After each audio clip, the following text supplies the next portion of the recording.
October the 28th, 2021. This is a meeting of the Underground Utilities Mapping Project team, and our agenda for today is chair opening comments. We're going to really condense the team reports down to only 10 minutes. We're going to focus primarily, for however long it goes, the train is now back on the tracks and moving discussion. We got 4 elements to that thing. And then to clean things up on the tail end, I've got approximately 10 minutes of administrative items and meeting wrap-up stuff called the Fearsome Four. So that's very exciting. I can't wait to find out about that. Okay. We do not see anything on the screen, Steve. Oh, what's that? We don't see the screen. Well, that's too bad. Give me 1 second here. Maybe I ought to figure out how to run the thing. Travis, can you help me here? He's in his car. All right, let's try that. Is that any better? Oh, now Yes. it's coming. Thanks, Valerie. I would have pressed on like endlessly. All right. Okay. So there it is, the agenda. And that brings up our fearless leader, Barb. Yeah. Floor. Good afternoon, everyone. One of the things that I wanted to talk about today was the CGA meeting that we had. Oh, it seems ages ago, but it was just the week before last. And we did a presentation of the Underground Utility Mapping Project team. It was extremely well received. In fact, this next day, there was a presentation of one of the next practices that CGA has. And the next practice that they were talking about was GIS mapping. And they referred to our initiative at least 7 or 8 times, but in the sense of it's groundbreaking. It needs to be, we need to keep going, looking forward to see what we accomplish. Right on the money. So all the work that we've done the last year has, we're getting to a critical point right now that we'll talk about today in terms of next steps. But it was very well received, and we've had some follow-up discussions with several folks that were there that wanted to chat with us or talk to us about some of their capabilities. So I just wanted to fill everybody in and thank you for everybody that helped us put that presentation together. So that's what I wanted to say. And then I do have to leave at 2 o'clock today. I have a personal appointment that came up. So I apologize in advance for leaving at 2. That's it. Okay. And because of the situation with Barb leaving, having to check out early, we're going to try to keep things moving along at a pretty brisk pace. I know that to the degree that you have other obligations, maybe we'll be able to get you out of here early today. We'll see how much sticks here. Okay, team reports. We had our leadership meeting last Friday, as we always pre-lead this event, and we had pretty much engaged discussion, but I think it's fair to say that the group reports can be boiled down to the fact that there was little activity as far as getting together, so it minimizes the amount of stuff that folks have to report. Travis, I know you're whizzing along there. What would you like to check in with? Yeah, we haven't met. So like you said, we do have some meeting dates that we're trying to play around with. So we're just trying to get on the same page. We're either meeting tomorrow or next week to try to come up with our next focus or agenda. And that's where we are for group 1. Thank you, Travis. Over to you, Bob. You're on mute, Bob. That was okay, because you probably would be able to figure out what I was saying anyway. We're pretty much in the same boat as Travis's team. I did send out the request for survey to find out who's still going to be participating. Also, kind of related to our group, I did a GIS LIS presentation yesterday, or was it yesterday? No, this morning. And I know that's what it's like. I did a presentation this morning on our participation in the Fusion View thing from the city of St. Paul. So I really kind of focused it on that. I literally I finished, Steve will be a little relate to this. I put it together like 15 minutes before I presented. I warned Barb and Dean this morning on a call that we had that you're famous for that. Yeah, well, when you see the recording, you'll see how it all came together because they all got recorded, so you'll be able to see that. All right. And yeah, that's all I got really for my group. I got other stuff on the Fusion View thing. Yep. We'll wait till Okay. I get to that. All right. Thank you, Bob. Appreciate that.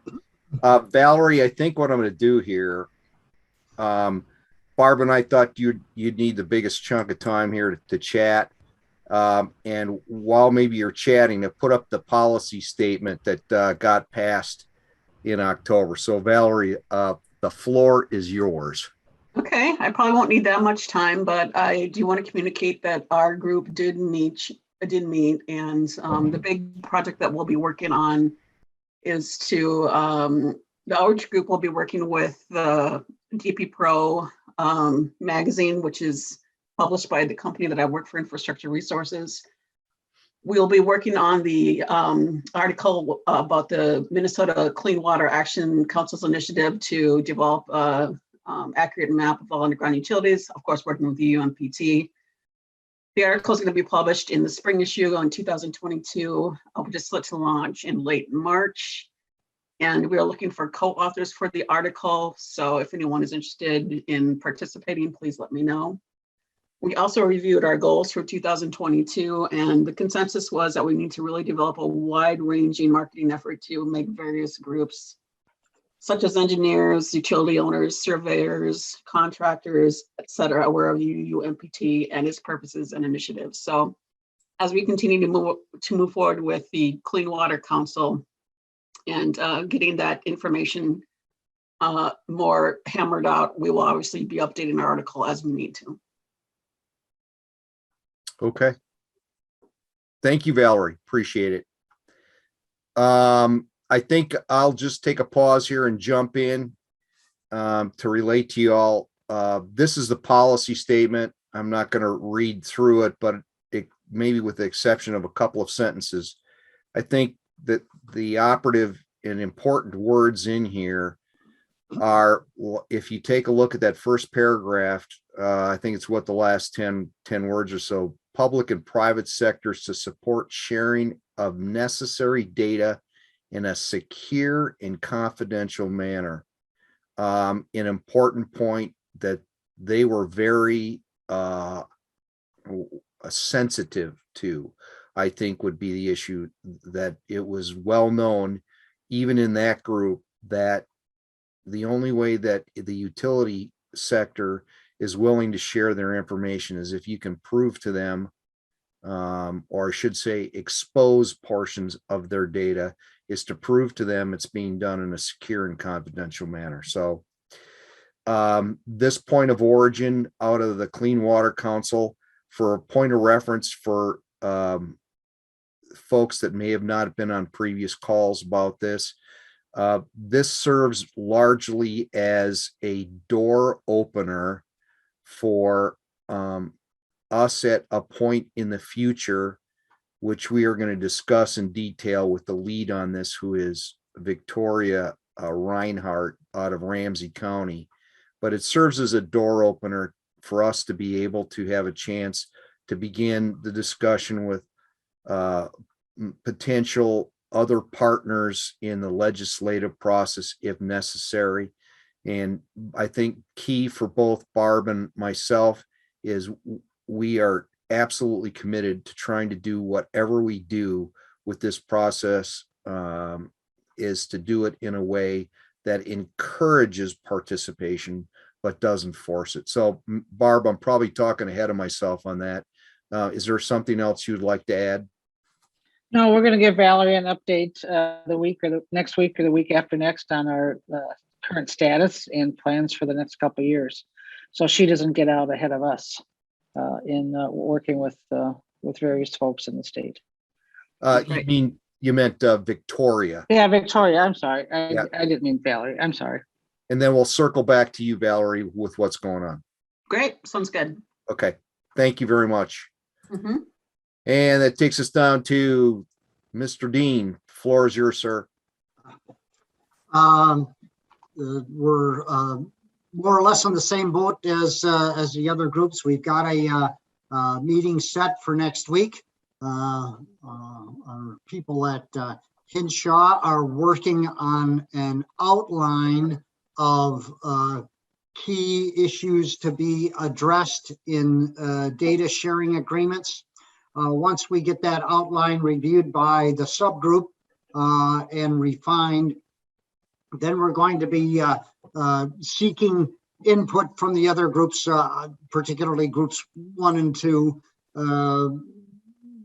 really to take a critical eye to the framework of the agreements and make suggestions as to, what should be in there, what shouldn't be in there, what are we missing. And then hopefully at that point, we can actually start putting together some prototype agreements. Thank you, Dean. So if you take it in total, the facilities operator utility mapping group, we actually have a prototype that is up and working and has been demonstrated to be able to plug into OCC. Bob's team is now getting ready to fully come out of the gates on the effort with trying to build a prototype that would be able to aggregate data and provide it in a secure and confidential way. As we've seen, Valerie's group is well downrange with the work that they've already done and is positioned to continue going forward. And the regulations and security group efforts, both with the UK and some of the stuff that Dean just mentioned there, is being developed down at Hinshaw. All parts of us are hitting, all cylinders are hitting. So really excellent.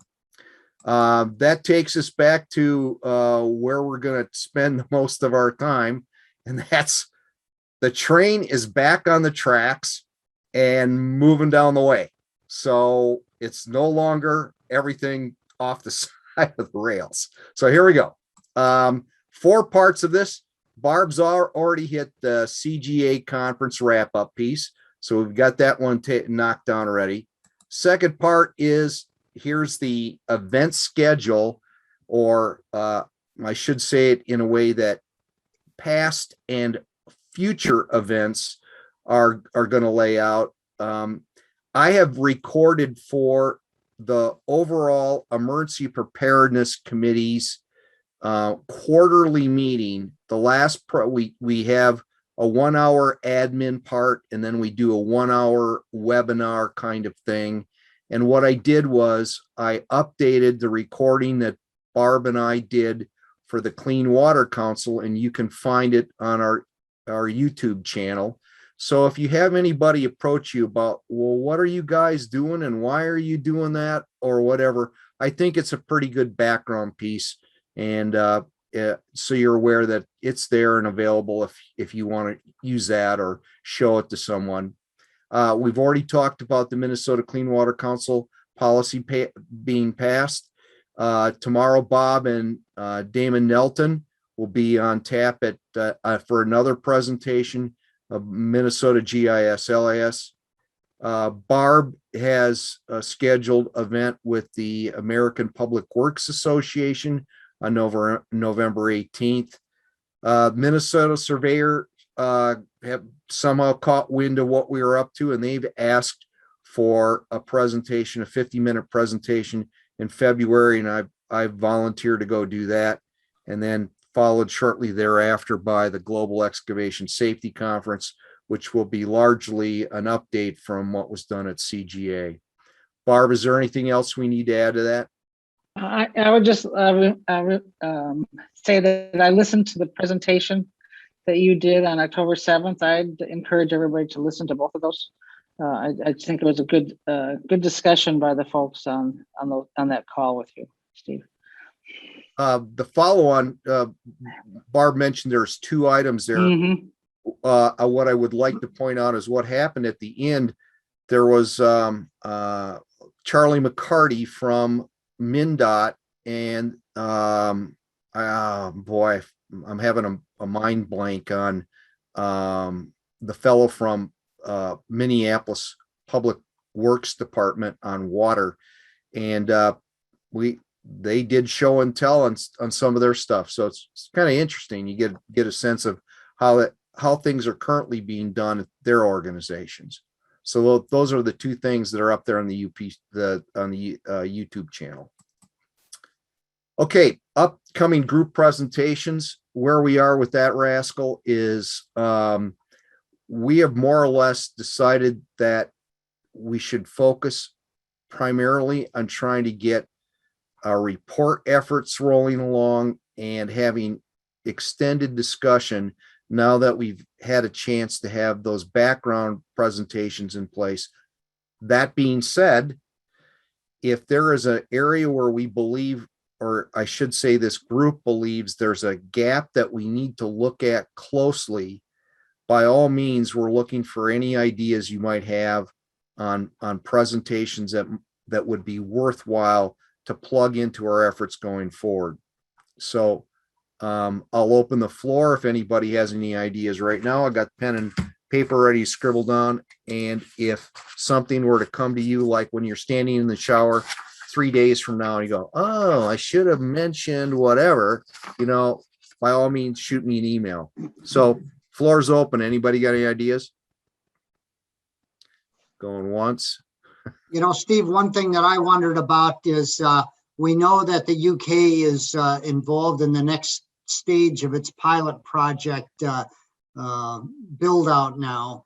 And I'm not sure exactly what's going on, but I wonder if it's appropriate or useful for Jeff Zeiss to reach out to Holger and see if he might be willing to do a presentation to update us on where they're at.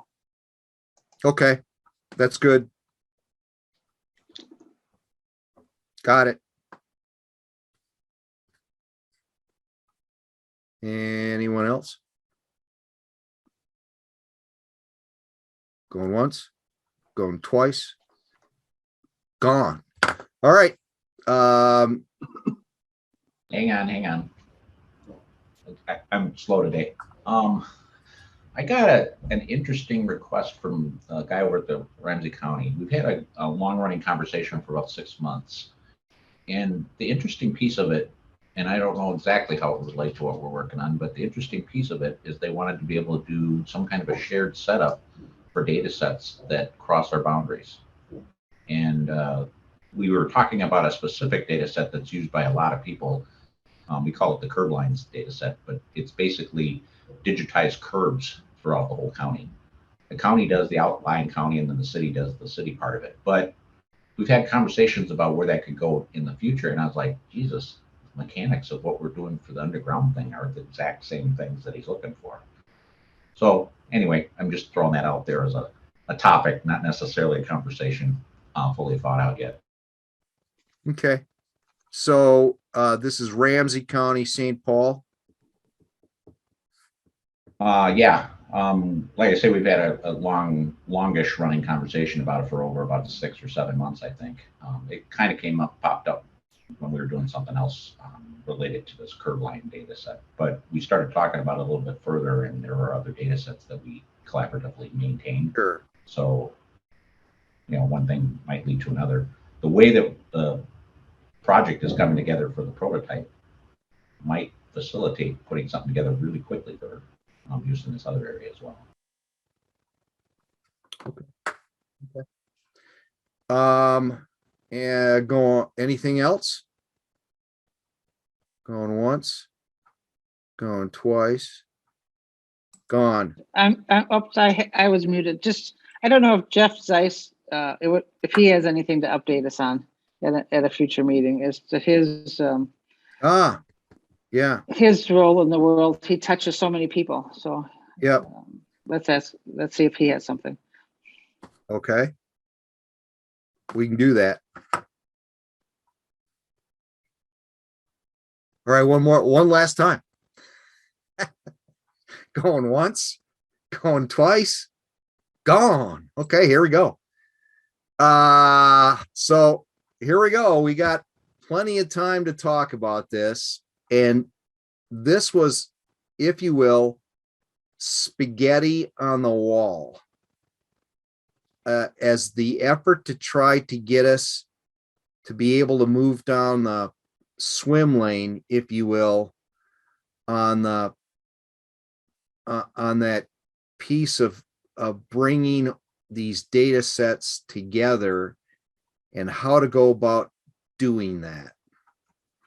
And so I guess as the creator of this thing, I'll do a little talking on it and then kind of throw the floor open and we can figure out where this goes. If you start up there in that upper left-hand box that's denoted as red, what that represents in my mind is that Travis's efforts have demonstrated the utility of having a locator that can record GPS location and take that data and put it into a single entity's utility database.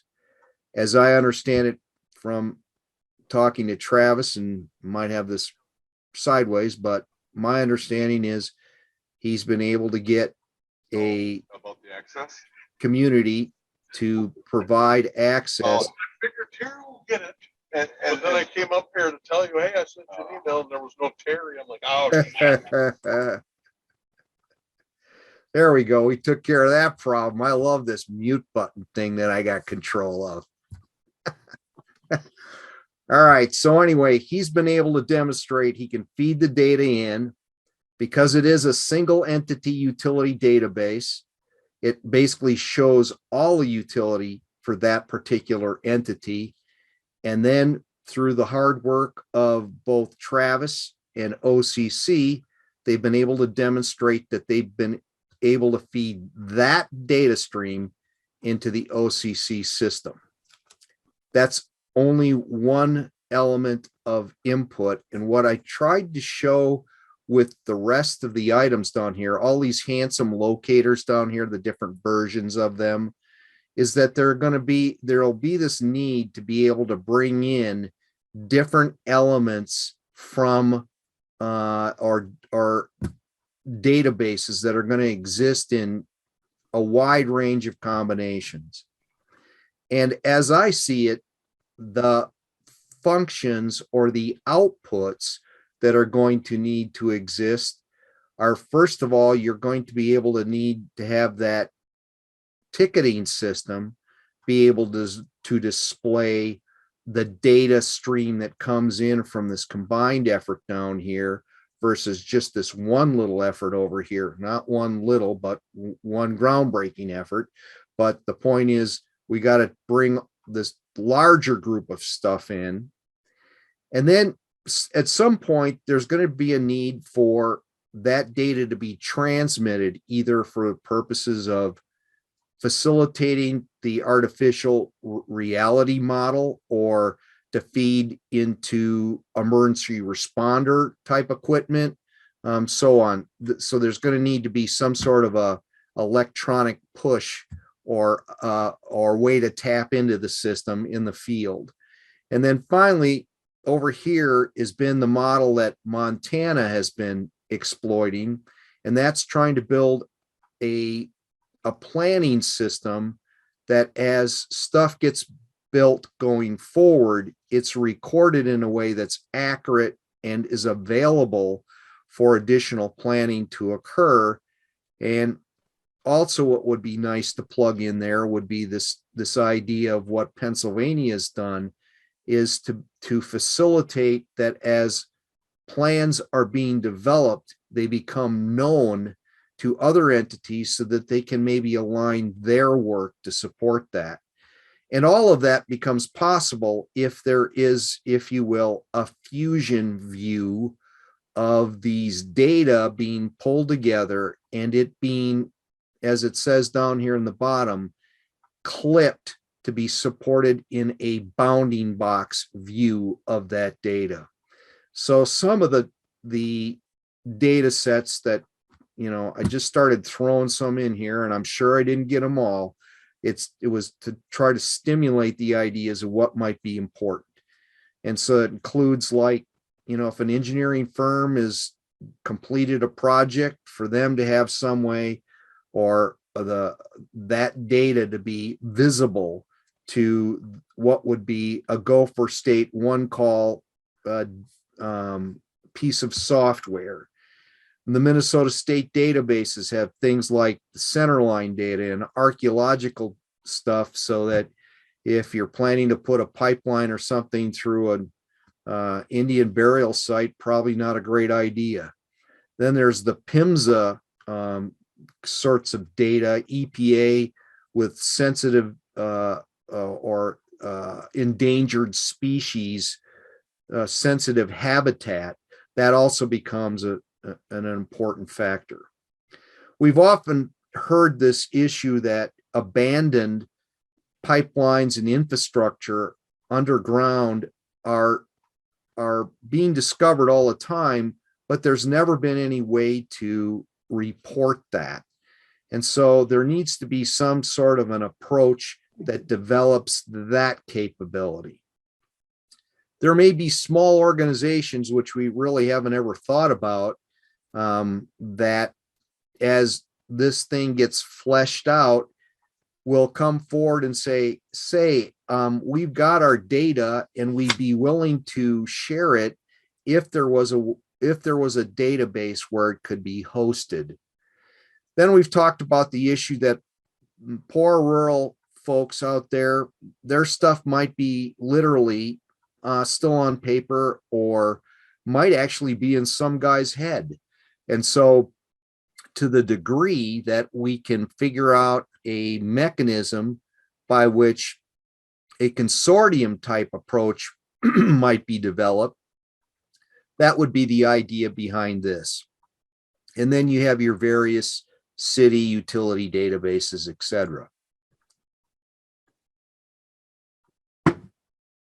Last thing I wanted to point out was I just kind of tried to put up here in the corner the idea that for something like this to work, it can't be a proprietary approach. It has to be built as an open system. And I've just kind of put a couple of ideas up there, Esri REST services, Oracle, Postgres, WFS, so on. And this plays into this whole thing of, from on one side, we've got the contractors and the engineers yelling, hey, it's all about the accuracy and how it was built and the rest of it. Then we've got the GIS crowd saying, well, it's not how the data is being managed is the important part. Well, the reality is it's both. It's, as in the slide that is in a presentation that I did, it's related as the old thing with the beer commercial of great taste or less filling. Well, it's both. And so that's the scenario that we're dealing with here. Okay, so I've yapped longer than I should have, and I'm just going to I think maybe I'm going to ask Bob to start out with, and he can tell you a little bit about what he's been working on to prep where his efforts are going. And this conversation, to kind of maybe frame it a little bit better, in this part of the conversation, we want to talk about the input and output elements of a system like this, what it is we're kind of looking for. How do we want to think about these things? And then there'll be a second part of the discussion, which Bob probably is going to pre-lead me in talking about build management.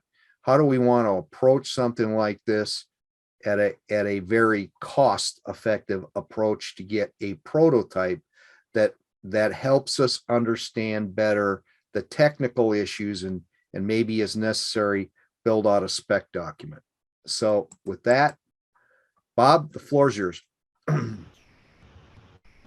Just jumping off your last sentence there, the bigger piece that I would push into everybody's mind would be, I'm all about rapid prototyping.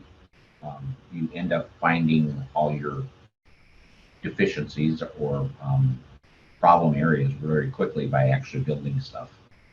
Now, what that amounts to, and it sounds very onerous to the people that are paying the bills, is that you redesign, maybe 2 or 3 times kind of thing.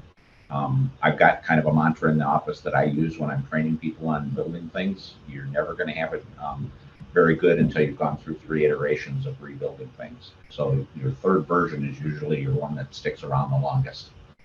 And there are very few instances where that rule has been kind of upset in any way, shape, or form in my experience. And I've been doing it for quite a while. But you say that to a lot of people that are writing the checks, and they're like, "Why would you need to redo that, that many times?" And they're like, "Are you even trying to plan?" And the rapid prototyping approach really makes that stuff go real fast, because you're not necessarily trying to figure out too much of the stuff ahead of time. You're just building to the needs as you list them out. And everybody is able to, give you feedback on the earlier versions. But all right, so that's my kind of disclaimer on my approach to building that kind of stuff. But the rest of the stuff that Steve was talking about there is pretty straightforward.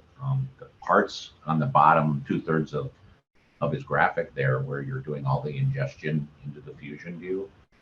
For the most part, you want to try and do a direct call to whatever service is available for any of those yellow or the other green boxes there on the left and right. Where their server can handle a direct request, that's what you want to do, and you want to do it when you're doing your polygon for your ticket.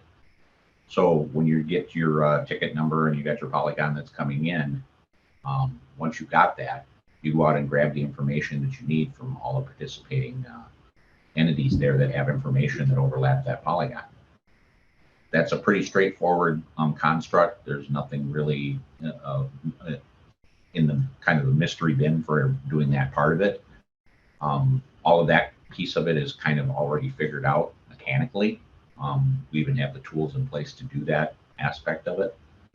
Some of the pieces that, and I'm going to jump up to the top half there a little, or top 1/3 of the graph a little bit here, Steve, but the pieces that are kind of a little bit in the gray area right now, and I've asked this question a couple of times about, are we going to need to do user control? I thought we were going to be able to get away from not having to do that, but the more we thought about it and discussed where we were going with the design, the more we started thinking about, yeah, we're going to need it. Now, even if we don't have to manage the particular ticket side of things, we still want to manage who's administering the Fusion view.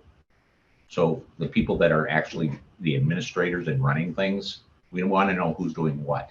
So that's what we're going to have user controls for. And we'll also need it for the aspect of, and I know I've just touched on this a little bit, but the more I've worked on this, the more utility I see using this for on the design side. Besides the people that are going in there and running a ticket through for doing a geolocate, from the engineering side, pulling this information into like a CAD session for a project work area is also going to be a very big deal for a lot of this engineering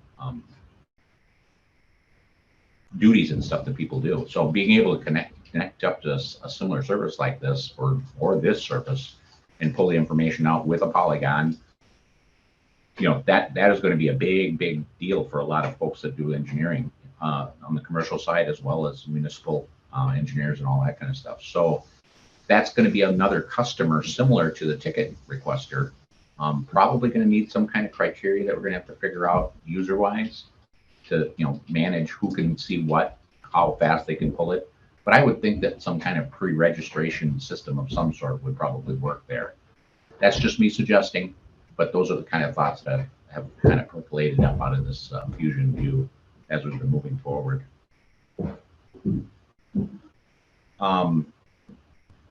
Again, I said the mechanicals are figured out. We need to do that,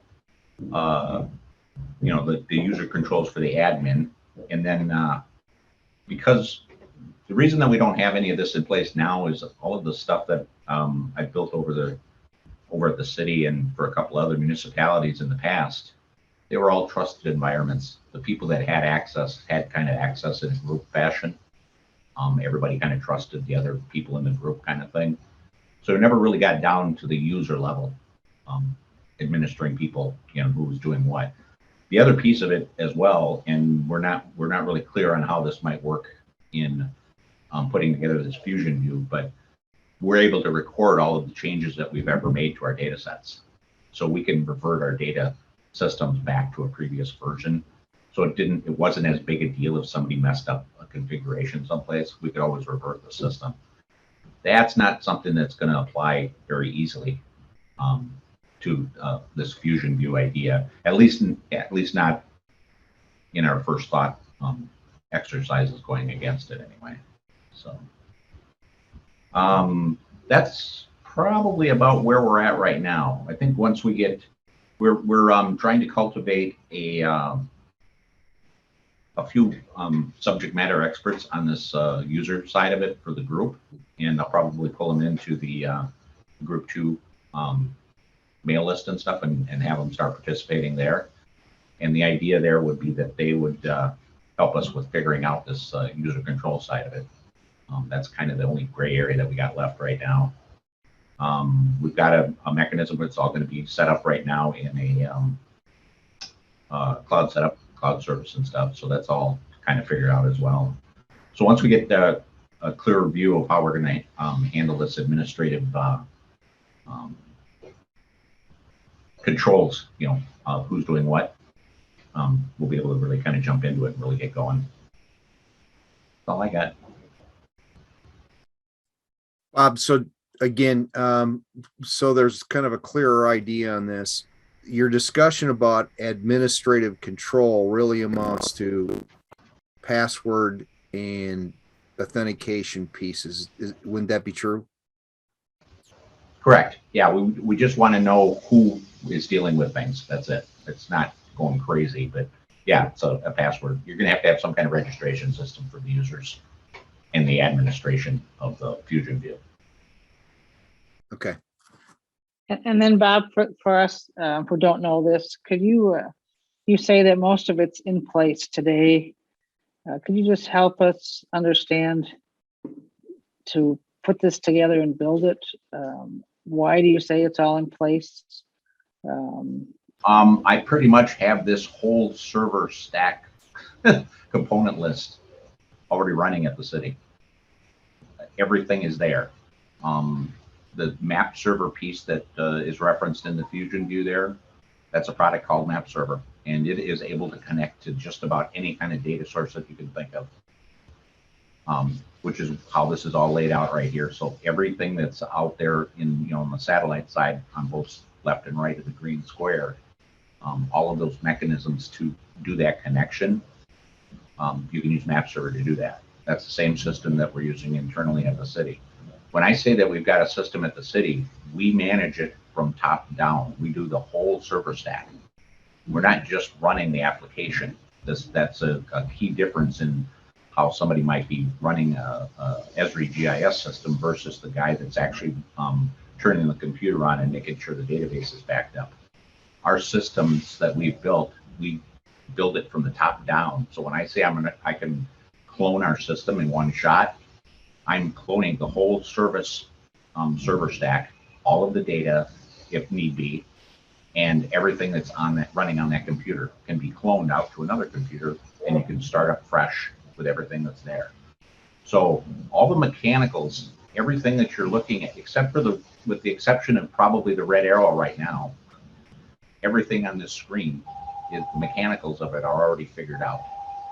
So, and I can go into the details of how everything interconnects and show you diagrams and that kind of thing, if that's what you need. It'll take another meeting though. I just wanted myself and maybe those on the call to learn why you're so confident. I think you did a nice job with that. Thank you. Is there another box that needs to be, another blue box that needs to get added, or an arrow someplace What if there's feedback needed to the facility operators somehow? And maybe that's in here, but I don't. Oh, I see. Utility A database, utility B database. Some of those can go two ways, right? Barb, where are you looking at here? Well, I was just wondering, what if you do locating in the field? And the utility company needs to get some information updated that perhaps where it was located isn't what's currently Sure. being shown on the Fusion view. Yeah. Let me be specific on that. Yeah, thanks. Yeah. So I think the way to think about that is the way, well, I should say it this way. The way I'm thinking about that is that let's say utility A database, that's utility A's business as to what's in their database. And their corporate locator should be able to provide them a data input that suggests to them that their data is not correct. And if it is not correct, then they have to have a validation process before accepting what the locator is providing to them as updated data. And that's something as a procedural thing, I think we'll have to talk about as to what would be a best practice on that validation piece. We run into that issue all the time with a variety of databases at the state, that how do you manage that piece to ensure the input is accurate and then overrides what was there before. Does that make sense? Yeah, it's up to the facility operator is what Yep. I hear, and it's offline of this chart. So it's behind the scenes on like utility A, and they're locating Yep. processes. I think it could be that way, but there might be a reason to think about it being part of the red box as well. It depends on the mechanics of how the ticket's managed, I think. But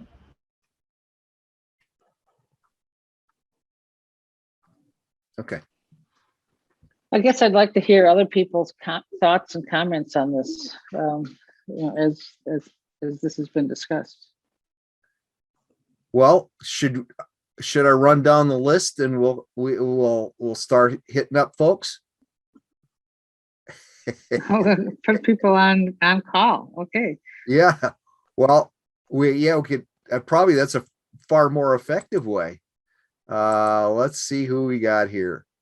So Adam Worm, you're with us, aren't you?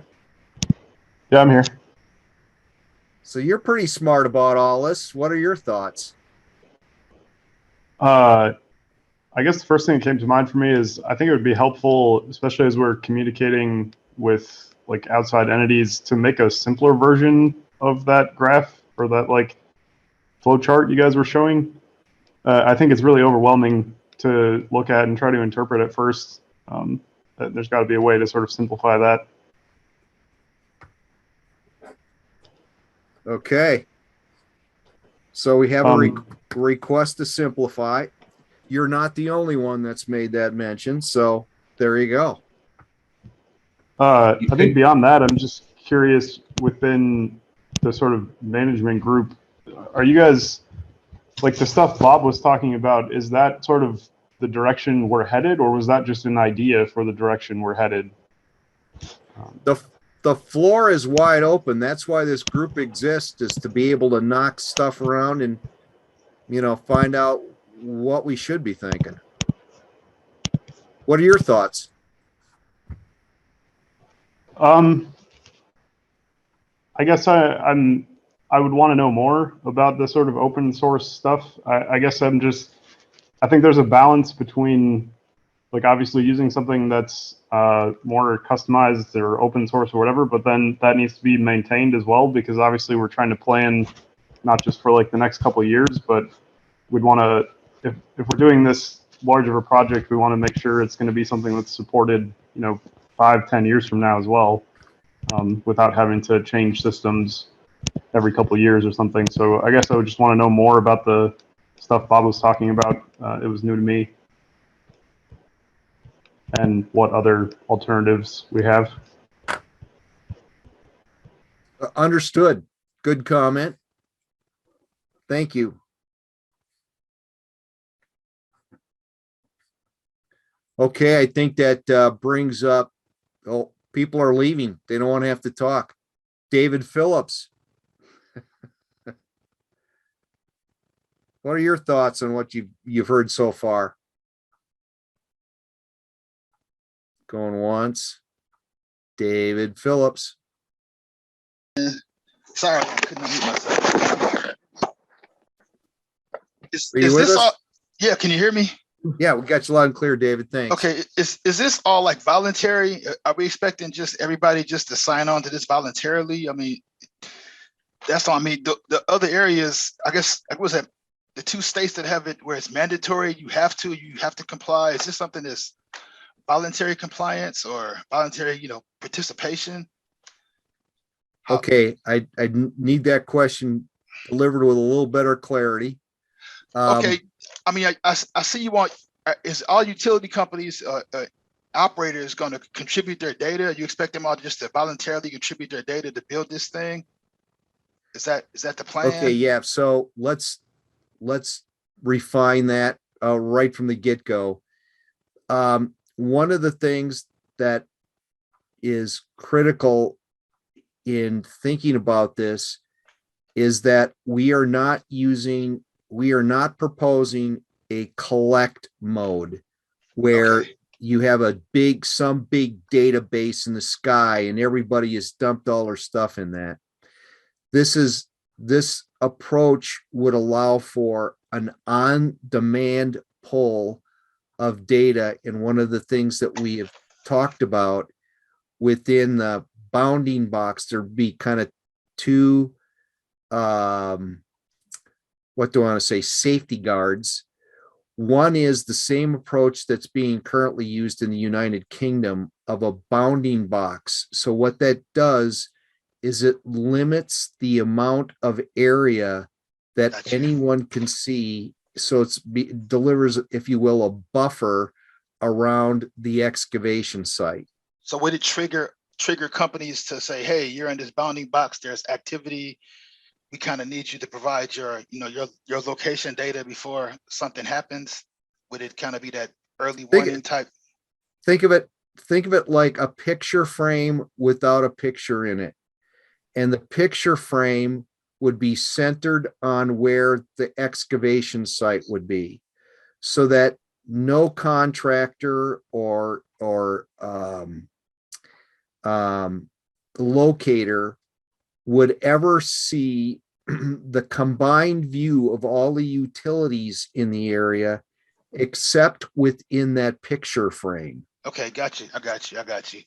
And the other safeguard would be there would be a timeout built in, so that, again, within this group, as we move forward on building awareness and how this could be done, and there, keep the discussion moving forward, we would just effectively follow the same approach that they've done also in Great Britain, with it expires after X number of days or X number of hours. So those would be the 2 primary safeguards. And the third thing they've done overseas is they've used an approach which flags an entity if they sense that the bounding box approach is being misused, and there's ways to do that. And if a contractor or whatever begins doing something like that, then they get, if you will, bounced out of the system and they don't get to use it again. And that supports the telecom's concerns that, they don't want some competitor to come into the system and log where all our telecom pieces are. So if you think of that big green thing in the middle as being a way to fuse together instantaneously, if you will, data from a wide variety of sources and display that within that picture frame, and that the data itself keeps living right on the utility database or city database or whatever it is, without it ever being collected somewhere. Okay, That- so that's makes the challenge. Yeah, it makes sense, but that's the challenge part right there. The green, Yep. the big green box is the challenge. Yep. Yep. And so that's what Bob's team, and we're hopefully going to see if we can find some other folks out there that would be interested in trying to work to push this development piece along. How about the computing required? So I'll kick that one over to Bob to talk about. What do you think, Okay. Bob? As long as you've got an existing system, the idea in general would be to allow us just to connect to it in a read-only mechanism. Some folks are going to have problems with that policy-wise. There's a whole bunch of things that we can foresee in that area, but generally that's the first kind of approach to try and use. If that becomes a problem, if you're okay with replicating the data in another server or in another temporary location for use on like a daily basis kind of thing, we can do that as well. So that's called a caching database. So we can basically copy all of your stuff like once a day if you're worried about your server being overloaded or something like that. Okay. So there's a couple of different approaches there. All right, I got one last question. How about a spatial accuracy of the data that's in the picture frame? What if you find some, anomalies or locations not so great, or what you expect, that type of thing? Would you expect the utility operator to come in and hopefully do better locates? Yeah, in general, the idea, and we've talked about this as a group already, they haven't really fleshed out the whole the workflow of how that will work. But the idea is that they do want to connect or collect where discrepancies are found when they're doing the locates, and be able to pass that back up the chain. And the idea there would be that whoever owns that particular data set will be informed of the discrepancies found, and it'll be up to the data owner to figure out how that stuff should be mitigated and fixed. And then whenever it's fixed, it's automatically available because these connections will be in the background and automated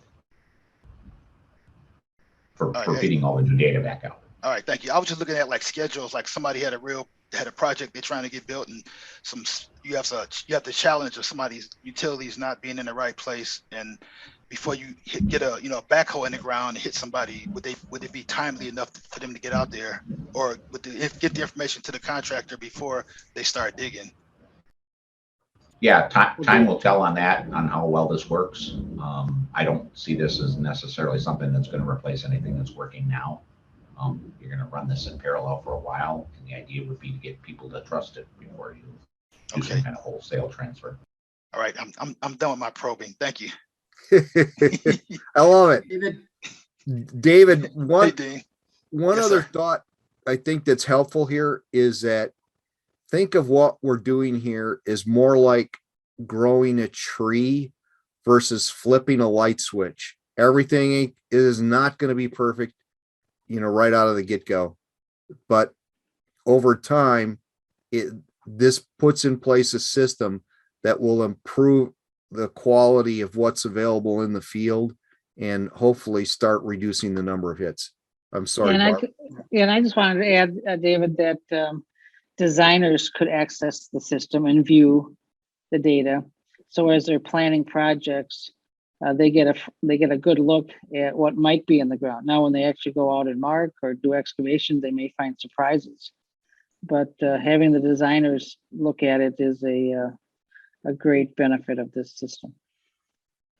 Right. And Thank you. David, sorry. Yep. Go ahead. And David, to be clear, obviously, this is a huge sea change, especially for a company like Enbridge, who, if I understood you correctly, you go out and locate everything. And that means even when there's a design request, instead of providing maps, you've provided physical locates. Yes. Somebody's out there with spray paint and flags. Yep, a body actually shows up and actually will stay there Exactly. as needed. So So this becomes it's a totally different approach from what a company like Enbridge has done in the past. And as Steve said, we don't expect that this is something that's going to go from off to on.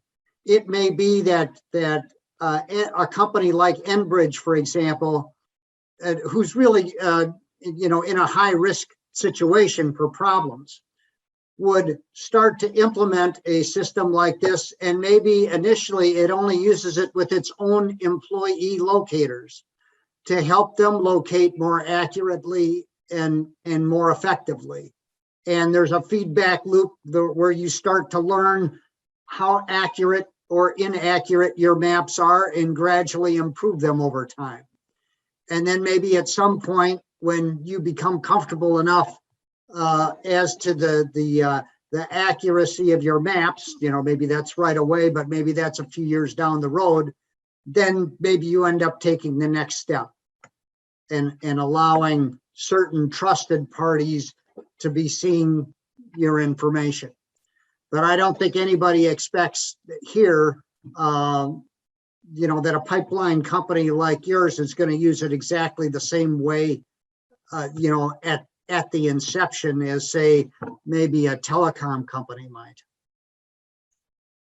all right. Does that great, make thank you. sense? Yep, it makes sense. It makes clear And sense. And the other thing is because it's so critically important to a company like yours, it's going to be real important that we get you in touch with the right people internally, and they start to critique and give some feedback on what they're doing, because they can really help us think through and improve this prototype. This is true. Okay. Kevin. One follow-up sentence there. Okay. One thought that I've had, I just recently had, like within the last couple of days as I've been doing my presentations on this stuff. I was wondering about maybe we should be kind of focusing on the engineering side initially, because that's where you're going to be able to get the professional folks that are going to be able to figure out when things are good and when they're bad, and maybe focus on that aspect of this ticketing system for the engineers to be able to look at the data first and use that as kind of like your move forward. The reason that I like that idea is that you've got a lot more control over who's seeing what and how they're seeing it, and they're going to be able to give you very informative feedback where possible. And then as a follow-on to that, it really kind of seems like a good way to do the outreach, because the same people that are doing the design stuff are also probably likely going to be involved with the creation of the initial data sets that are being used as well. Thank you, Bob. So Kevin, the floor is yours, sir. Well, I'm a bit overwhelmed with this chart. The discussion here is helping me get my mind around how some more of this will work. Bob, you did a real nice job with talking about this. I agree with David. I think the simplified version going out to some of the folks that helped, and it probably helped me too, but I know it was a couple of meetings ago, you showed some of how some of that system in St. Paul is working. I'd love to see more of that and how it would plug into this. Would help me to understand more of the mechanics of how some of these things would work. And I certainly can appreciate that different utilities each will have their own perspective as to how they want to approach this.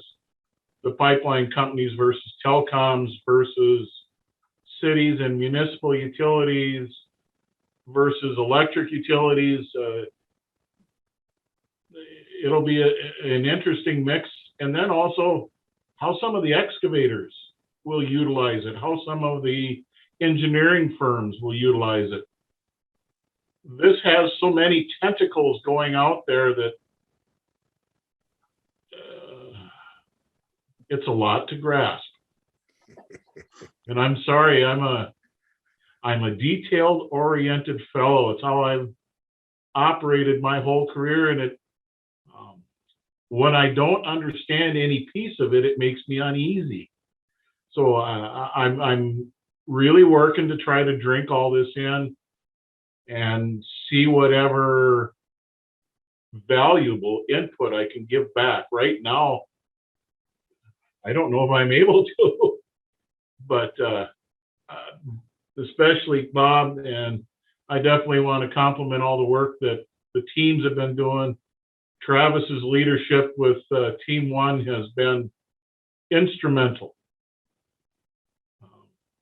But all of the work on this, and as long as I have the floor, I also wanted to say I heard a part of a presentation talk about this at the American Water Works Association State Conference in Duluth last month, and our group is being widely praised for the work being done on this project.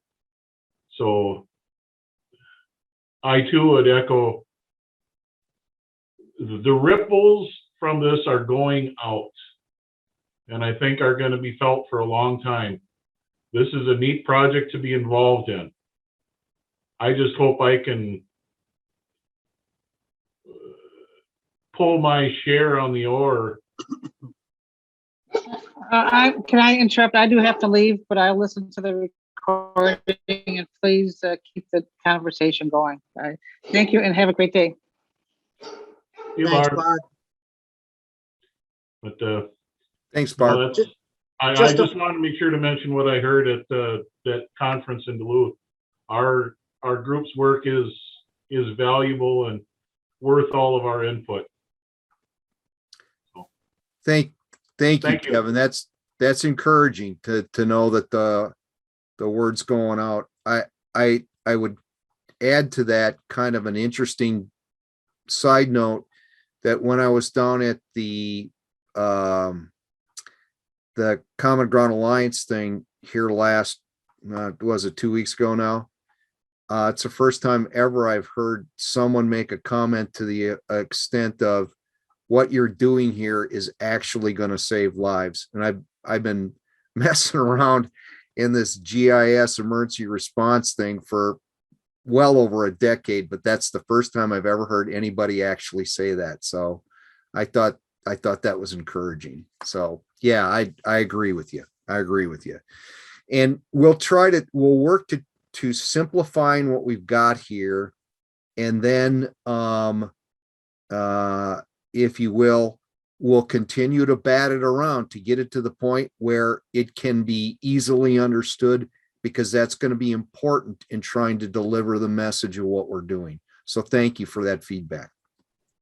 Oh, and I would say I offer that as complimentary as I can mean. A flow chart like this, it takes a lot of work to make it simpler and still communicate what it needs to.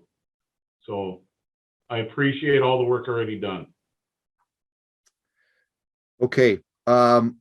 Liz, would you like to chime in at this point?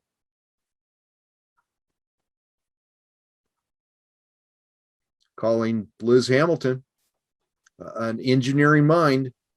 There we are. Okay. I think the concept of this makes sense to me. For those of you that don't know really what I do, I update all the one calls with the Lumen CenturyLink facilities, you know, all the states that we're in. The piece that resonates with me here is I struggle or strive to make sure that our database is correct. And so the last few months I've been trying to streamline or make a better process for when the locators are in the field and they actually find something that isn't matching our prints. to correct all of that, because as you all know, correct data, if you don't have correct data, then, the locates suffer and such. So when I look at this chart, the piece that I can, really be involved in would be the flow back to at least us as a utility to correct the data. But the rest of it, I think it's a good concept. And, I also have to ask about, sharing the data, the telecom data, that's always an issue. But, if this becomes real, I guess, I can see how we could share it, and then I would be more involved in a flow of getting any data that was wrong back to us to correct. So that's kind of the way that I see my role in this and how I understand it. Okay. Do you, When this all started, Lumen, then CenturyLink, was one of the companies that I thought really ought to be able to benefit from this whole process once it got up and going and could be efficiently done. And one question that I'll have for you and want you to start thinking about is it was proposed to us by some of the more sophisticated excavation companies that they be able to furnish feedback to facility operators about location of underground lines in situations where they're working on large projects and they're verifying locations themselves, on top of the locate that the facility operator is performing.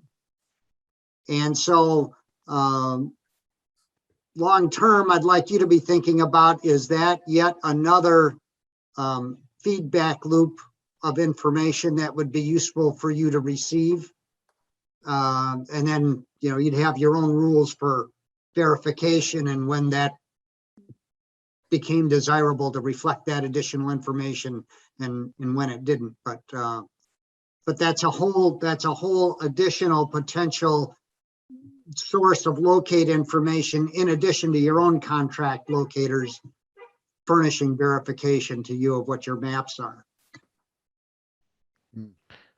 Yeah, that's true. It would be two sources coming in. I just feel, from my point of view, any data coming back that corrects or, what's actually in the field is good. I mean, we to look at it and verify it, I just think that it's not ever bad. So I would welcome it. Yeah. okay. Important ideas there. I scribbled that one down as with a star next to it, Dean, just from the standpoint of, as we go to a simplified view here, thinking about that as another input loop into the whole system. That kind of missed that one, so that's good. Thank you. Liz, thank you very much. Is there anything else you'd like to add? No, I'm good. Okay, thank you. I just noticed, Terry, I'm going to jump to you. You're here from MnDOT. You just put a kind of an important note in the chat. Would you like to add comment at this point? I know you indicate you're new to the group, and we appreciate you being here. And after seeing what you've seen so far, is there anything that you would like to add as a comment at this point? And this is why I wish I wouldn't have missed the first part, because I missed some of the building blocks of this, but I've seen this issue and problem for a couple decades, and we've really been building towards something that's going to fit right into this.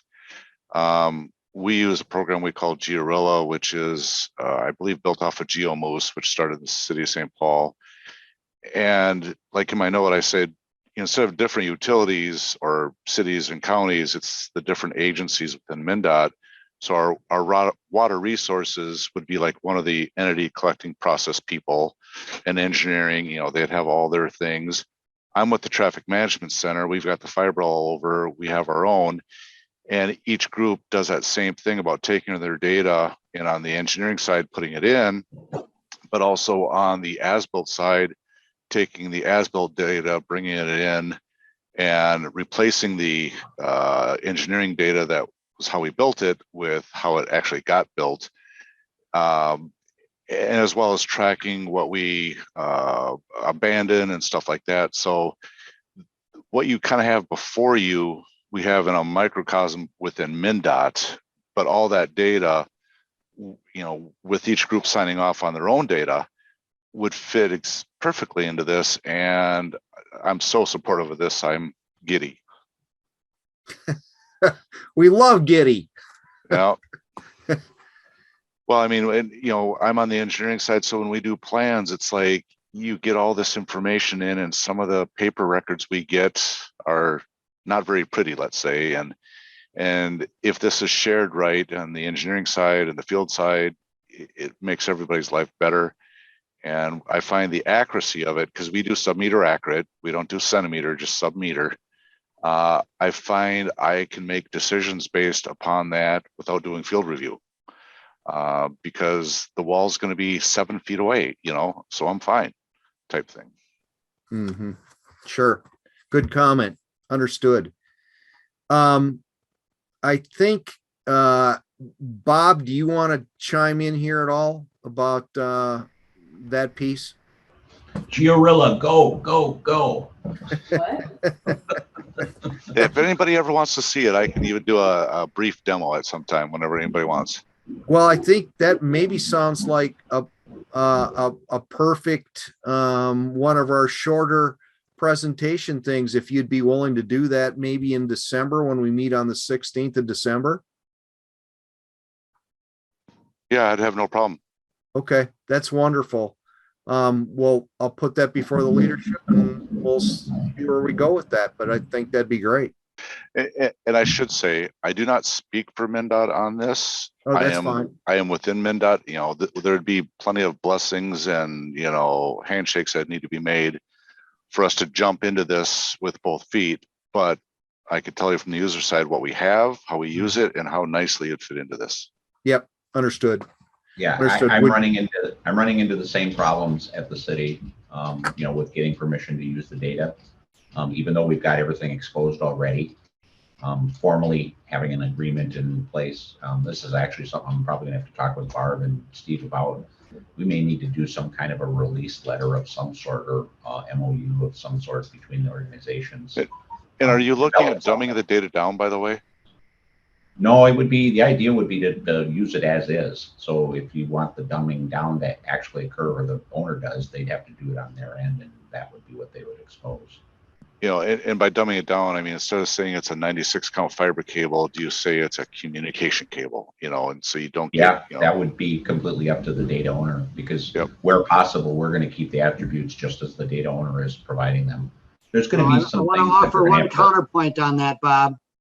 We've been told, at least the UK's pilot project really made a point out of keeping at least the portion of the system that's used for damage prevention, to keep it as simple as possible, and to really be judicious about how much information we're putting into the system. So we'll have to discuss that. We'll have to debate that, I guess, internally as to how we deal with it. There will be. I know that you're more of an open source a guy, and that's been very successful for the city of St. Paul, so it's hard to argue with. Well, I'm not really going one way or the other, but to tell you the truth, there's going to be a mapping process in this where you're going to have to map the provider's data to some kind of generic form that we're going to agree on, and that's what you're talking about. And we haven't really developed that yet, but once we have that generic form, the pieces that need to map to that, that'll be where those different kinds of nomenclature things would be dumbed down and displayed the way you're talking.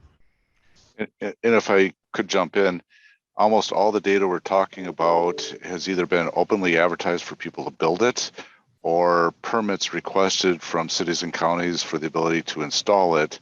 So in my mind, almost all of the data is already out there, just a little harder to get to.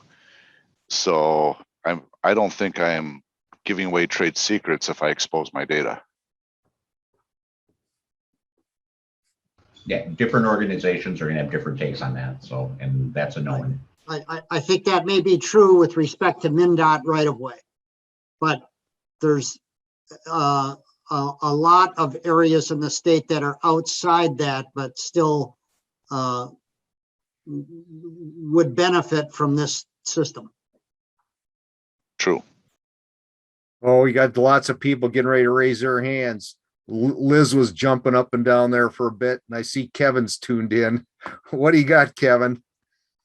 Well, I would echo some of what Terry says, but yeah, I guarantee you there will be numerous utilities that will be very reluctant to share their internal database as is, that they will have to come up with some model and scheme of how they dumb their information down before they would release it publicly. There's entities like cities, counties, where it's completely public. And yes, some of that information may have been provided on a permit to MnDOT or a permit to the county or a permit to the city. And technically it may be public information, but the utility knows for some competitor to access that would be very difficult. Whereas once it gets put into this system, it's much easier. I think their attitude towards that information would change a lot once this system becomes more operational. Thanks. Good point. Thank you, Kevin. Liz, was there anything you wanted to contribute from the telecom perspective? Okay. Let's jump over to the state. Let's beat up on Mike. Come on, Mike, jump in here. Tell us what you're thinking as you're watching this go on here. Yeah, absolutely. And sorry I don't have my video on. I've been feeling under the weather, so I don't want to show my unkempt form to the group here. Maybe next time. The second box, green box on the left, the top, the first one, abandoned unregistered database. So is that abandoned facilities? Is that meaning abandoned facilities that have not been accounted for? We need does that mean abandoned facilities that facility operators are aware of? Okay. Let me help clarify that, because I'm not sure that Steve is sensitive to the statutory interpretation. Sure. But okay. Steve, there are abandoned. There are what is referred to in the statute and the rules as abandoned facilities, but those are facilities that are simply out of use and not connected, but the existing utility still owns them and is aware that they're there, and they're required under statute to maintain maps of the locations of those utilities.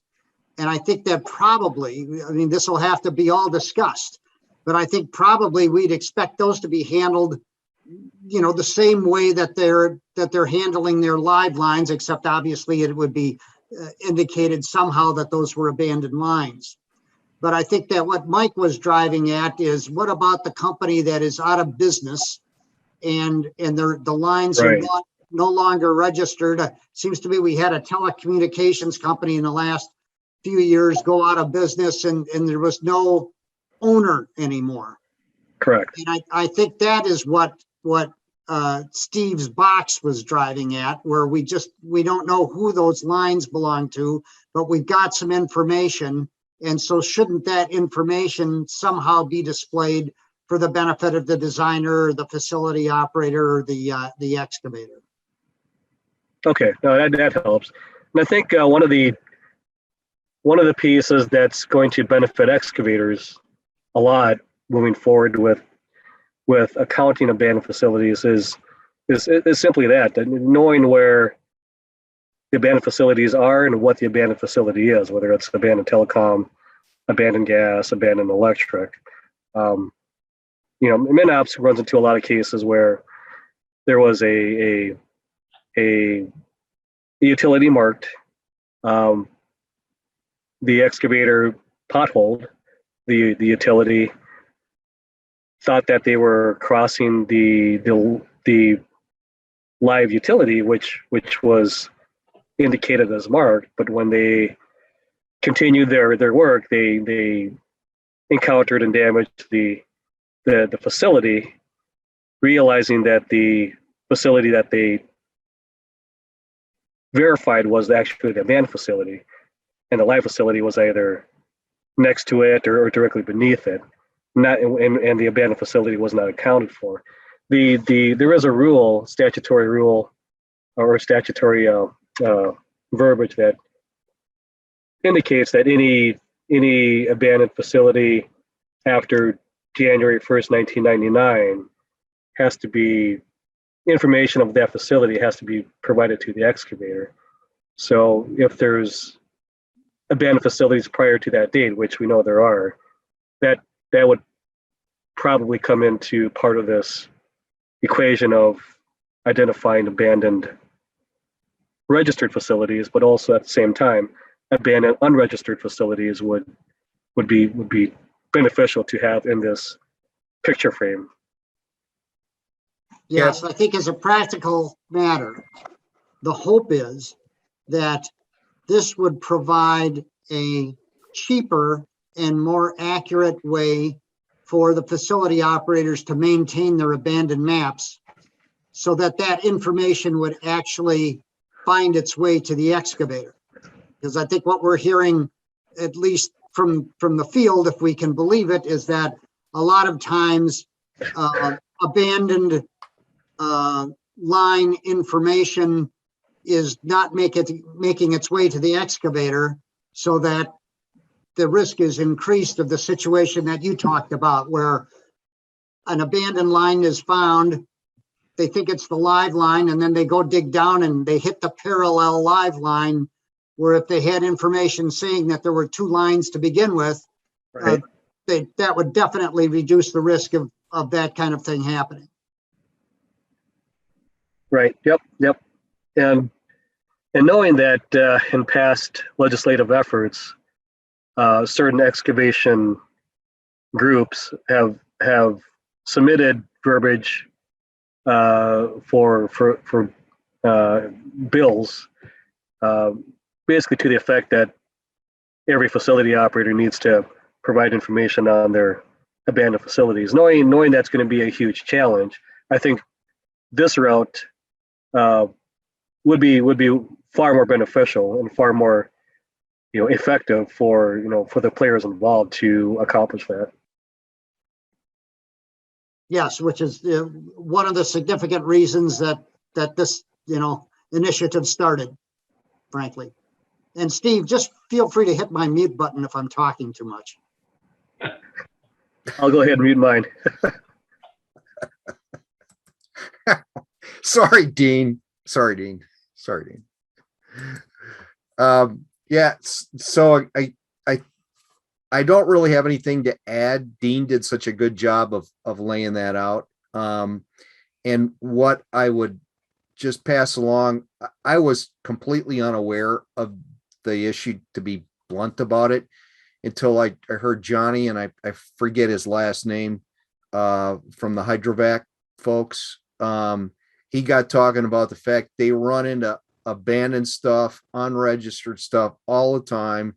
And he said there's just no way for them right now to provide information back in a way that makes any sense. And so that was the extent of thinking, Mike, that I had when I just put that box down there. As I said, we've heard that need is out there. What would it potentially look like? So that's kind of how. Okay. Excellent. Anything more? Nothing at this time. Okay. Well, thanks for being here. Appreciate it. Particularly given being under the weather there a little bit. Thanks, Mike. Paul, if you would please, sir, what are your thoughts?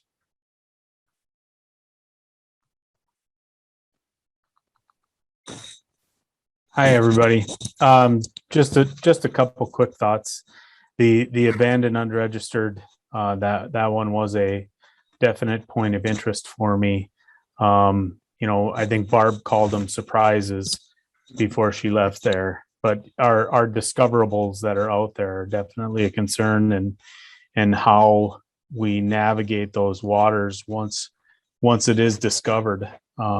And how do we get it back? How do we get good information back, not only to the whole system here, but to the potential owner of that utility? So that was a concern. And then also more of a question that I have is, as the information is going in, is there a team that's reviewing the information and making sure that it's either a pass fail as far as the quality of information to be included in the database? And then I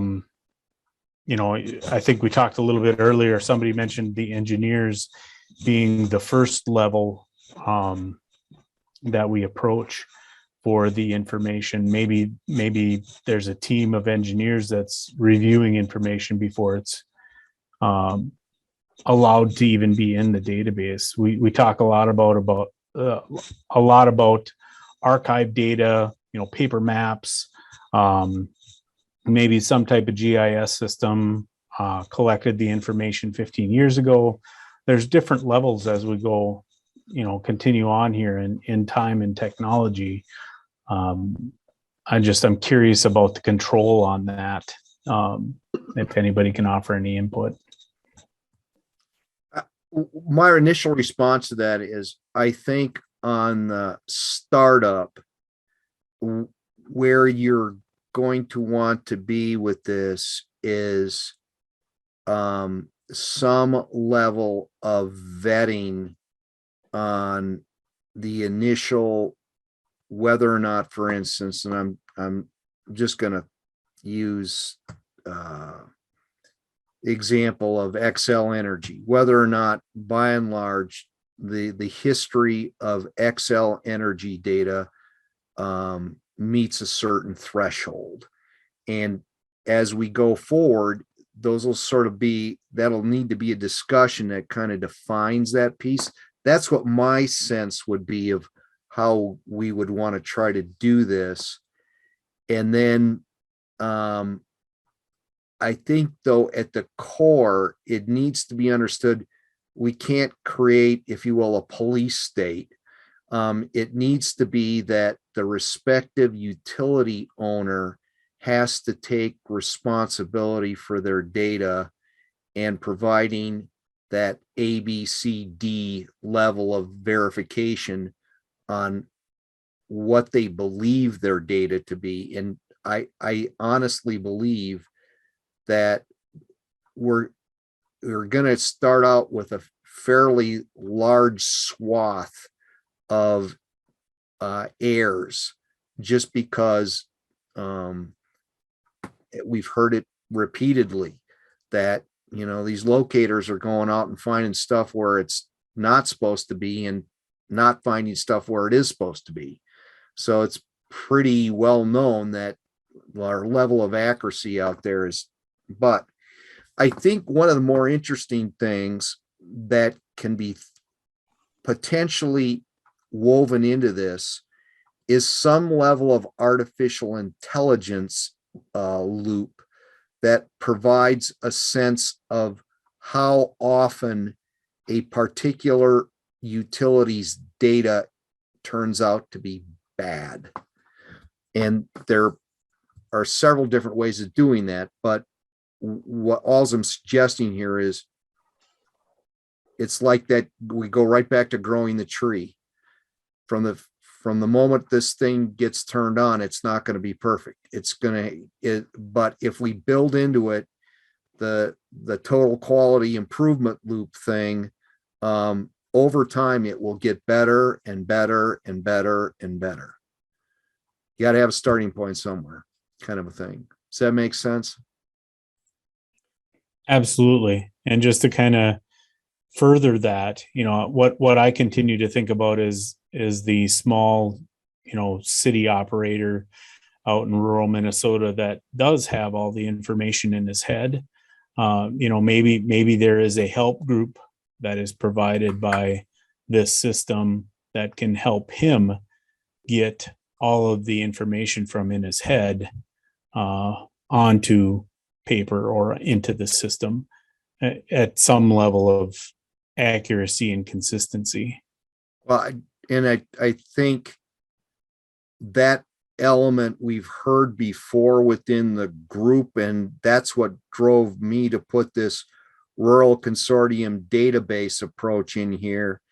And I think maybe you've heard me explain in the past that in the Twin Cities, there's a number of the smaller communities that have banded together and basically run an entity called Logis that provides geospatial services for, I don't know, I think it's 18, 19 different little small municipalities like Lilydale, or, I'm just throwing names out there, but you get the idea.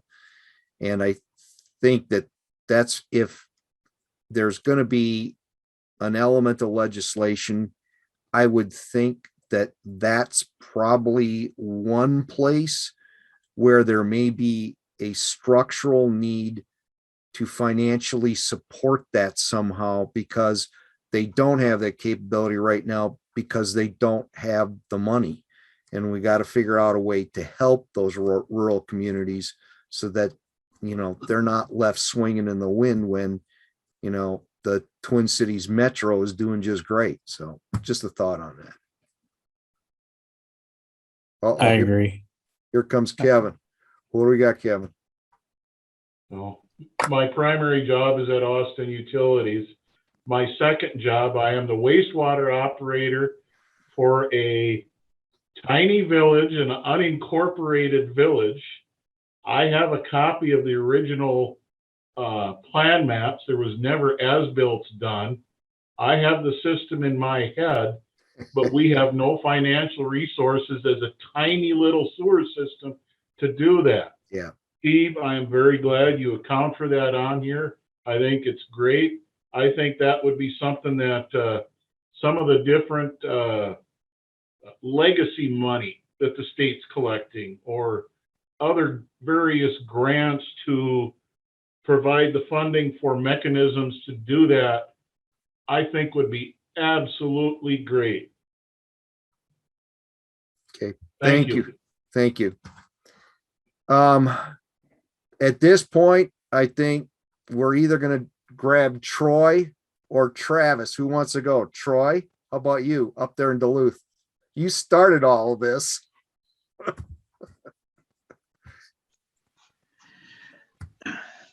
Thanks, Steve. Boy, I don't know if I want the blame for this. I'm with Kevin. I really I want to see another demo from Bob. And I know Bob gave a great presentation in the past, and I honestly have forgotten a lot of it. But yeah, I would like to see that. I'm really impressed what you've got down here. And yeah, it's a little confusing maybe, but it is a really good starting place. And I like, Steve, that you're really keeping things open to and making it clear that we're getting ideas together. I really don't have much to add other than that, because I'm trying to take it all in, I think, like many of you. Okay, understood. Thank you. Well, Travis, the floor is yours, sir. Okay. I'm sorry I've been in and out, but I've been catching most of it. I think this is the most productive call we've had in a long time, mainly because of this flow chart. I love it, Bob. It's awesome. I see it as a script. I'm so into doing these YouTube videos. I just wish we had this all in a YouTube video so we could share it easily to get everybody up to speed, to show them what we're working on and what the prerogative is, because it's simpler than I think everybody's making it out to be. I mean, when we're talking about, and first and foremost, I guess I think it was the DOT guy was bringing up the fact of making things, and Bob also said it too, trying to make things discrete and calling it a communication cable versus a 92 pair or whatever. And did we just lose Travis? Of what Bob was bringing up, you just go collect your assets, and it's just shared attributes. You're just sharing those same attributes to a layer that you're going to put into a WFS that's going to be visualized onto the one called ticket. So all that can be taken care of down the road very easily. It's just getting people out, giving them the initiative to get collecting. And when you're talking about cost for these smaller towns and stuff, I mean, you know, in our GIS database, we got towns that are the size of 100 people, because it's $360 a year. I mean, they should be able to afford that. And what I'm thinking about is even the smaller people, like when you start talking about abandoned facilities and visual verification, there may be a need for a database that is owned by the state or by the one call or whatever. That excavator, especially fly-by-night excavators that are working within the state, can easily pull up an app on their phone, that the one call app, that when they visually verify a utility, they can mark it with their phone. Doesn't have to be real GPS accurate. It's just giving a positive verification the utility was found and at such and such a date, and here it is, and here's a photo of it. And then also the abandoned facilities that they come across, found it, abandoned, you know, and then that database can be conglomerated over years, and utility owners can get in there and maybe cross-reference and say, yeah, at this such and date, you know, it was verified that it was here, and just build off of that. That's kind of my 2 cents. But the main thing is, man, I really want to get this down onto, I wish we would have videotaped our presentation down in Orlando, Steve, like I said, and because that would have really helped us start giving people the visual of where we're headed with this whole thing, with the, you know, give us some propaganda, because it you know, a lot of people convolute this, or they come into it with not as much of an educated vision as what we've been given, because we've been working on this since day one. And if we can simplify and give them a viewpoint that they can, you know, nobody has time to be on conference calls all the time. So if they can get to YouTube, watch it in their spare time and get up to speed, that would be helpful. And I think that's kind of what this flow chart helps us do. So what we're doing right now is in fact being recorded, and it is in fact going to be uploaded to YouTube. So it will be there if others want to come back and later. I'm gonna share it, because I think this has been really productive. I want to share it with the manufacturers that I deal with, the different entities I deal with, because they have to have this vision too. That's the biggest thing, man. There's a need out for it.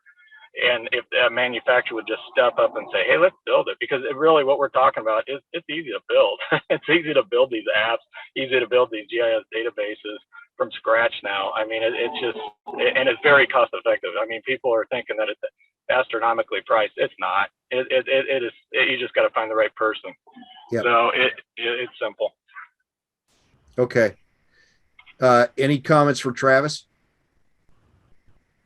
Oh, here comes Bob.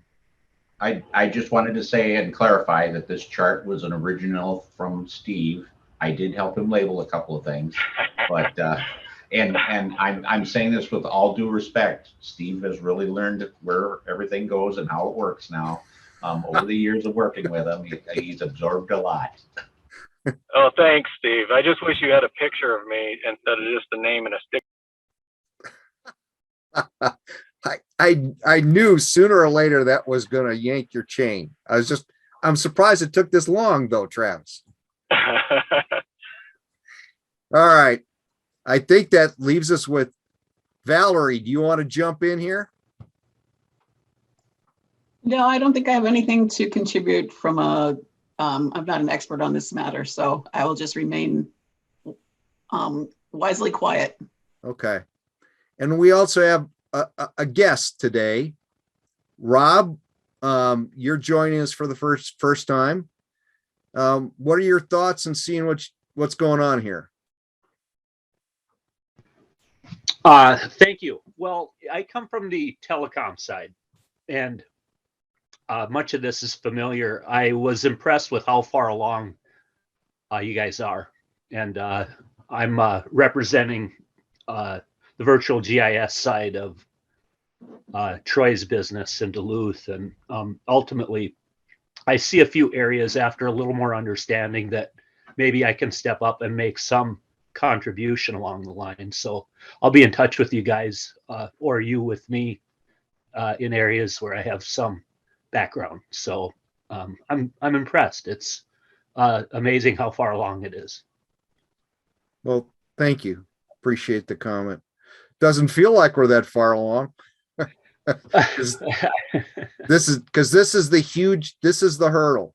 If we can get this prototype in place and in a demonstration mode, and so we look forward to Bob's activities. And I think if Terry were to come back in December and show us, another working example, a little bit more complex, that's over at MnDOT, I think that again was going to help gel the idea for lots of folks.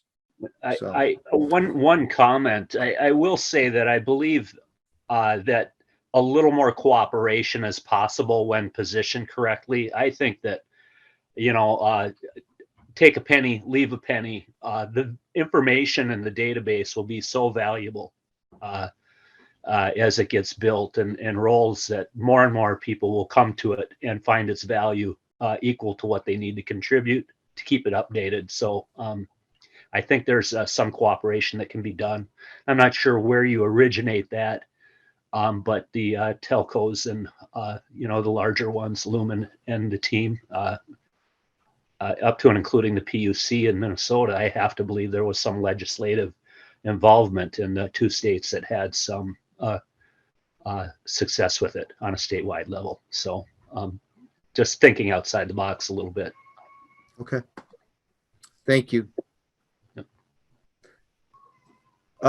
So with that, the last thing we want to do here is that we're going to jump over here and take a look at this rascal, and we're back to the same thing, but it's a different thing. It's build management discussion. And we got about 5 minutes to bat this around to the degree we want to chat about it. But I'll explain to the group the vision that I floated to Barb as to what I thought we ought to do is the original subgroup 2. My understanding is we really only have one hardcore programmer in there, and that's Bob. And so it seems to me that if we use the current subgroup 2 and to the degree that Travis's group wants to jump in on that, the thought would be to use them as the quality assurance element of the oversight piece, if you will, on a programming team that would try to put this piece together. And what conceptually Bob has already done, as he's explained, is he's already moving down the road of putting a basic system in place that others can come in and work on. But the idea will be to do some outreach to individuals in the state open source community that have known to volunteer their time in the past. And our effort there would be to try to entice, if you will, a programmer team to come together. And then we would use our current subgroup 2 to keep the oversight on them, to keep them on track from what this larger group discusses and decides that needs to be the way forward, so that again we can render some efficiency in the development of Fusion View or whatever you want to call it. So there's that thought on the table. Is there any additional thoughts or discussion on that idea? Going once, going twice.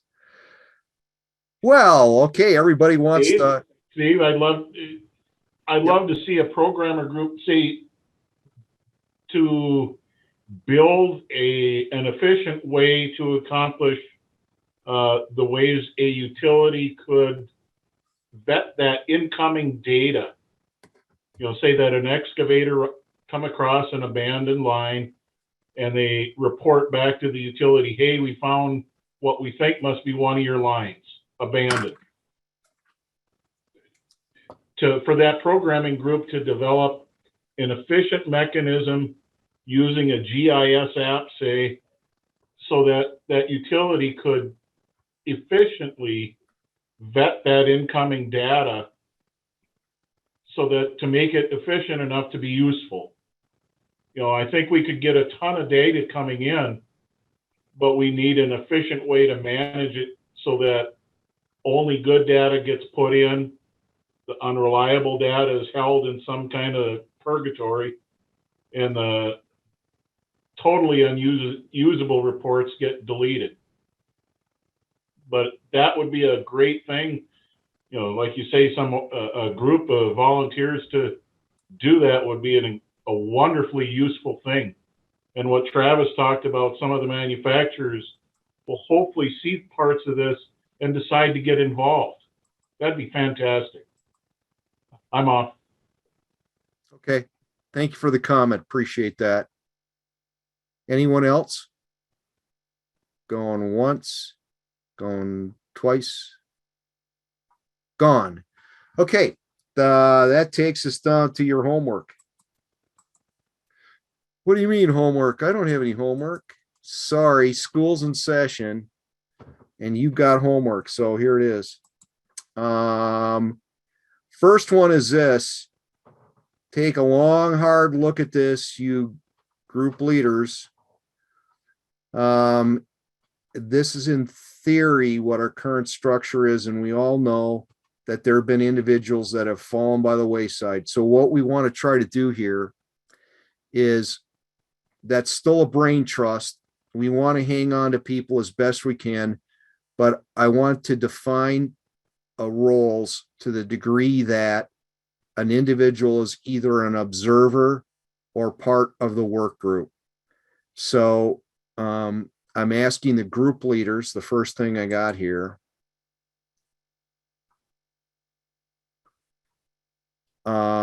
is what I call a fearsome four.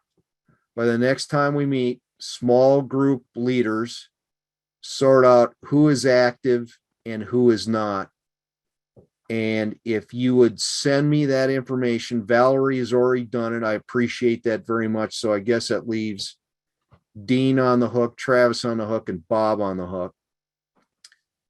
We heard it today, so it looks like we're well on track for item number 2. Hold a meeting of your active small group players. During the meeting, develop an annual plan.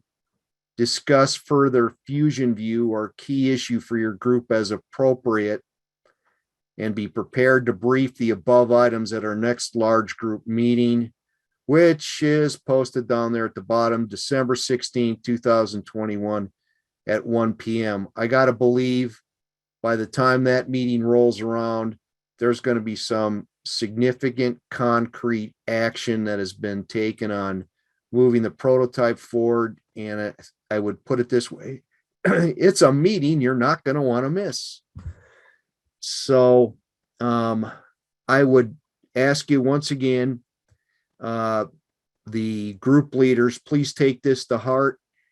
Try to make these 4 things happen in an effective way. And most importantly, next time we get together, be prepared to brief the above items at our next large group meeting in a way that delivers. This is a real deal. We're moving forward, and here's our input to the effort. Okay, and with that, it takes no genius to observe that a one-man band never gets very big. And what's that? I missed it. Okay. Your drum roll at the end. Okay, so anybody got any last minute comments, thoughts, additions to the situation? And Great someone has been presentation. involved with the group from the get-go. I think we're hitting our stride. Feels that way to me too. All right. Well, thank you everybody for being here today. And I hope you have a fabulous Thanksgiving, and we'll see you on December 16th. Thanks, Steve. Thanks, everybody. Steve. Thanks, Steve. Thanks, everyone. Thanks, everyone. Thanks, Steve. Bye now. Bye-bye.